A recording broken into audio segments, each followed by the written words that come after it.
नमस्कार, आप देख रहे हैं H1 न्यूज। मैं हूं आपके साथ पूजा सिंह। बजट आ चुका है देश का और अब आने वाला है उत्तर प्रदेश का बजट।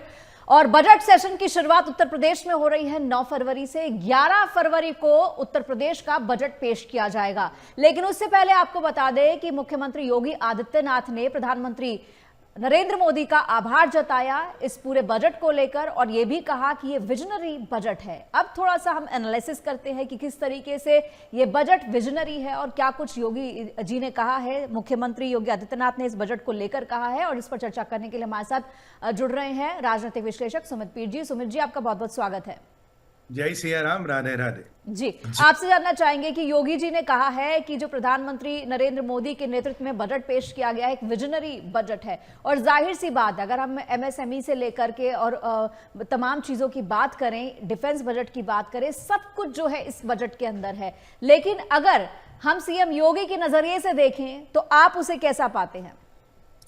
सबसे पहले तो पूजा जी, जो योगी जी हमारे हैं, ये उत्तर प्रदेश की नहीं पूरे भारत की सोचते हैं। इनका विजन उत्तर प्रदेश तक नहीं पूरे भारत तक भी जाता। और योगी माने नहीं, मुख्यमंत्री जी ने 3-4 बड़ी अच्छी बातें कही। कह रहे जी बजट जो एक फ्यूचरिस्टिक बजट है, ये भारत को विकसित भारत बनाने की और जो भी चीजें चाहिए वो उसमें की गई हैं। और एक लंबी सोच जो बजट में हमें दिखी है, इनकी 10 साल का 20 साल का विजन हमें बजट में दिखा। अगर हम स्पेसिफिक्स की बात करें, विशेषकर क्या चीजें योगी जी को अच्छी लगी, उन्होंने कहा यार ये जो 12 लाख करोड़ का इंफ्रास्ट्रक्चर में आपने निवेश किया, क्योंकि इंफ्रास्ट्रक्चर में निवेश होगा तो नौकरियां बढ़ती है, रोजगार के अवसर बढ़ते, और ये इंफ्रास्ट्रक्चर का जो फैलाव होगा पूरे भारत में होगा। ये कहीं केवल यूपी में नहीं हो रहा। ओवरऑल ये अच्छी बात है।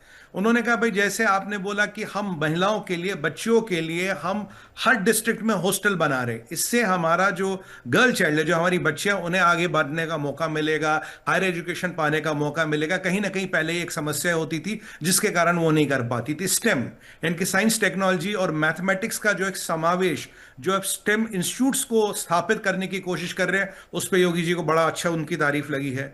जो नए फ्रेट कॉरिडोर्स बने हैं, जो डेडिकेटेड फ्रेट कॉरिडोर्स बने हैं जो भारत को स्वावलंबी बनाते हैं, उनको लेके बड़ी अच्छी बात की। जो वाटरवेज बने हैं उनको लेके योगी जी ने बहुत अच्छा कहा। और जो ओवरऑल जो कंट्री का विजन है, जिसमें किसान की बात करें, जिसमें युवा की बात करें, जिसमें महिला की बात करें, जिसमें आदिवासी की बात करें, जिसमें किसी भी समाज के वर्ग की बात करें, जो बजट है पूर्णता समावेश, पूर्णता हर चीज का समावेश है। जैसे एग्जांपल के लिए आप ले लीजिए, जैसे रेयर अर्थ मिनरल्स की बात करें, या रेयर अर्थ मेटल्स की बात करें, रेयर अर्थ मैग्नेट्स की बात करें, न्यूक्लियर टेक्नोलॉजी की बात करें, अगर आप इस क्षेत्र में जो भारत के स्वावलंबन के लिए, डिफेंस सेक्टर के लिए और हमारी ओवरऑल तरक्की के लिए जरूरत है, तो आपको यानी कि 26 से लेकर 35 तक, यानी कि अगले 10 साल तक आपको कोई टैक्स नहीं देना, आपको टैक्स हॉलिडे दी गई है। अगर हम बात करें, अगर आज आप इन्वेस्ट करते हैं आईटी एनेबल्ड सर्विसेज में, जैसे डाटा सेंटर हो गए, जैसे क्लाउड बेस्ड सेटअप हो गए, तो आपको 2047 तक, यानी कि आपको 20 साल तक कोई टैक्स नहीं देना। आप एमआरओ फैसिलिटी लगाना चाहे तो जो भी उसके लिए इंपोर्ट आप करेंगे उस पर आपको कोई कस्टम ड्यूटी नहीं देनी। जो आप उससे प्रॉफिट जनरेट करेंगे कोई टैक्स नहीं देना आपको 2035 तक। और भारत का सबसे बड़ा एमआरओ आ रहा है जेवर में, यानी कि नोएडा में।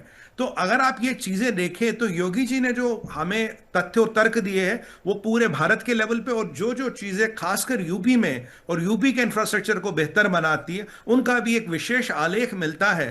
तो ये बताता है कि योगी जी का जो वजन है, जो विजन है, केवल यूपी तक ही नहीं बल्कि पूरे भारत और पूरे भारत की उन्नति के लिए वो सोचते हैं। उन्होंने धन्यवाद किया निर्मला जी का, मोदी जी का, और खासकर बोले कि भाई पहला बजट है, वैसे निर्मला जी का तो 9वां बजट है, पहला बजट है जो उन्होंने नए सदन से दिया, कर्तव्य सदन से दिया। और मोदी जी का जो विजन है भारत को विकसित भारत बनाने का 2047 में, उसके प्रति हर चीज का समावेश किया जाए। जहां एक भारत की बात करें और स्टेट लेवल की भी बात करें, हर स्टेट, हर एक की अपेक्षा और आकांक्षाओं का इसमें एक मिलन मिलता है, एक सम्मेलन मिलता है। ये योगी जी का कहना था पूजा जी।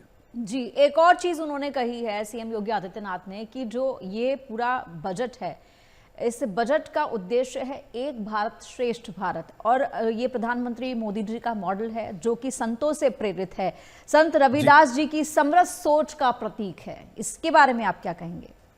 देखिए, संत रविदास जी को कौन नहीं जानता और उनके योगदानों को कौन नहीं जानता। जो माननीय मुख्यमंत्री जी ने सबसे अच्छी बात की, बोले देखिए जो उन्होंने हमें कहा, आज भी कहीं 100 साल बाद वो उतना ही रेलेवेंट है, वो उतना ही यूजफुल है। ये नहीं कि भाई पुराना जो कह दिया अब तो आज के टाइम, भाई जी साइंस का टाइम आ गया, एआई का टाइम आ गया, रॉकेट साइंस का टाइम आ गया, यूजफुल नहीं है, उतना ही यूजफुल है।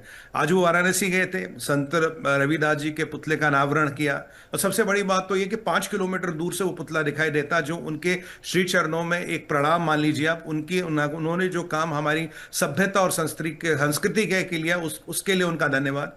साथ ही में बोले, देखिए जो रविदास जी की सीख थी, जो उन्होंने चीजें कही, उन्होंने कहा गरीब और गरीब से भी जो नीचे, यानी कि गरीबी की लाइन के से जो नीचे, उन लोगों के प्रति सरकार का सबसे पहला दायित्व बनता है कि उन्हें आप एक लेवल पे लाए, उनकी दुख और परेशानियों को दूर करें।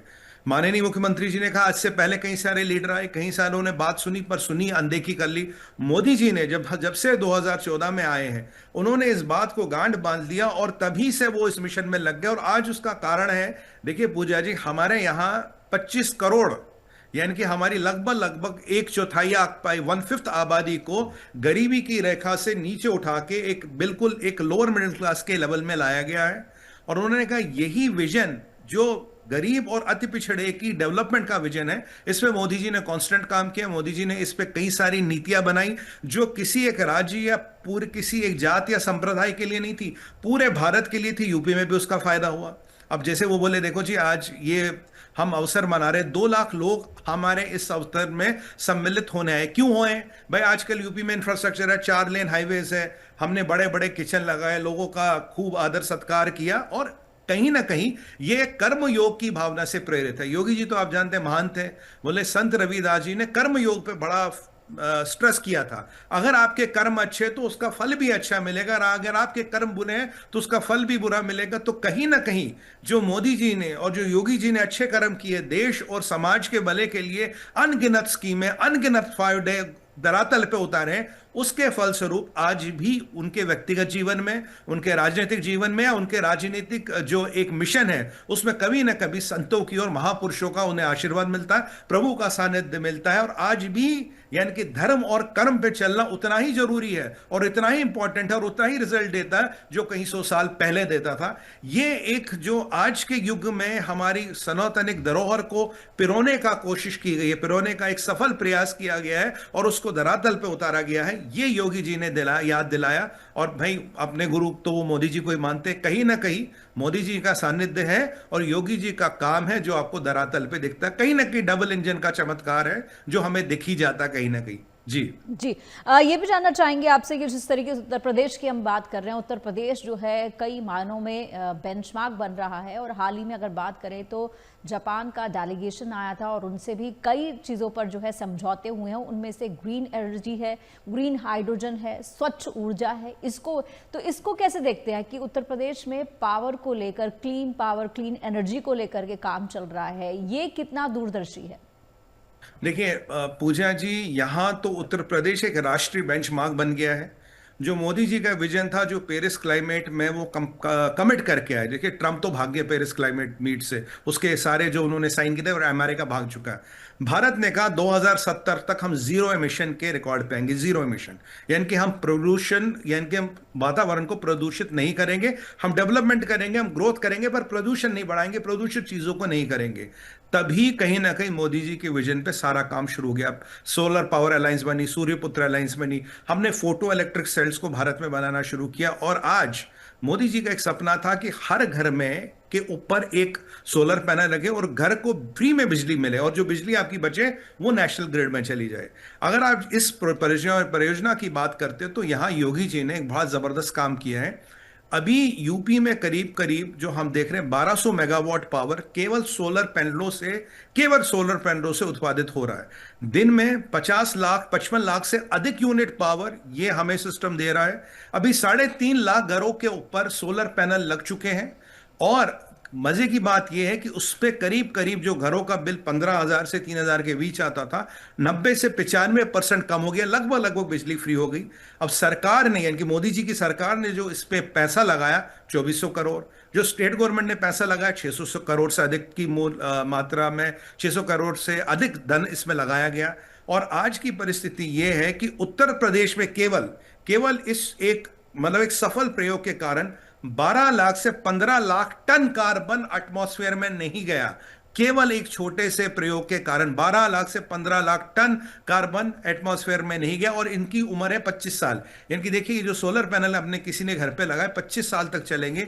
25 साल तक आपकी बिजली फ्री रहेगी। गवर्नमेंट आपको सब्सिडी नहीं दे रही, आपको बिजली फ्री नहीं दे रही, पर एक टेक्नोलॉजी के रूप में टेक्नोलॉजी का इस्तेमाल करते करते आपको ये चीज दी जा रही है और आप इससे मतलब यूज करिए। साथ ही में जो अब योगी जी का आगे का विजन है, योगी जी कह रहे भाई ये तो चलो हमने इतना कर दिया, पर हम यहीं रुकने वाले नहीं, भी तो विजन को आगे बढ़ाना है, मिशन को आगे बढ़ाना है। अब देखिए 58 लाख लोगों ने इस पोर्टल में जाके अपनी अर्जी लगाई है, 10 लाख लोगों का रजिस्ट्री हो रहा, 3.5 लाख लोगों के घर पे ये सिस्टम लग चुका है और 15 टन कार्बन इमिशन बच चुका है।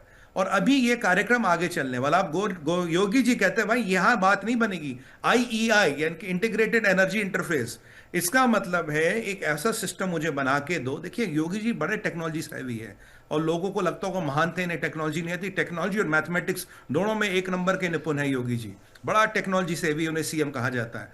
वो कह रहे हैं कि मुझे एक ऐसा इंटरफेस बना के दो जब मैं देख सकूं यूपी में मेरा टोटल सोलर पावर कितना बन रहा है, मेरा कार्बन एमिशन कितना बन रहा है, मेरा जनरेशन कितना हो रहा है, पर यूनिट का जनरेशन कितना हो रहा है, इससे मैंने कितनी कोल और कितना ये सब जो लगता है इस पावर को जनरेट करने में मैंने वो बचाया, कितना इमिशन मैंने बचाया और कितने पैसे जनरेट हुए, और हर एक के जो इलेक्ट्रॉनिक मीटर लगे उनमें कितना पैसा आया, कितना गया, कितना नेशनल ग्रिड में भी पावर है। और पावर की जो ऊपर नीचे होता है गर्मियों में, आप जानते हैं डिमांड काफी बढ़ती है, तो उसको हम कैसे मैनेज करें, क्योंकि जो फालतू पावर जनरेट होगा इनसे वो सीधा नेशनल ग्रिड में जाएगा। तो एक होलिस्टिक उत्तर प्रदेश में जहां 8-8 10-10 घंटे अखिलेश भैया के राज्य में बिजली नहीं रहती थी, 18 घंटे वाले भी लोग थे जिन्हें बेचारों को बिजली नहीं मिलती थी, आज मुख्यमंत्री जी के कंप्यूटर पे पूरे यूपी का एक सांचा आएगा।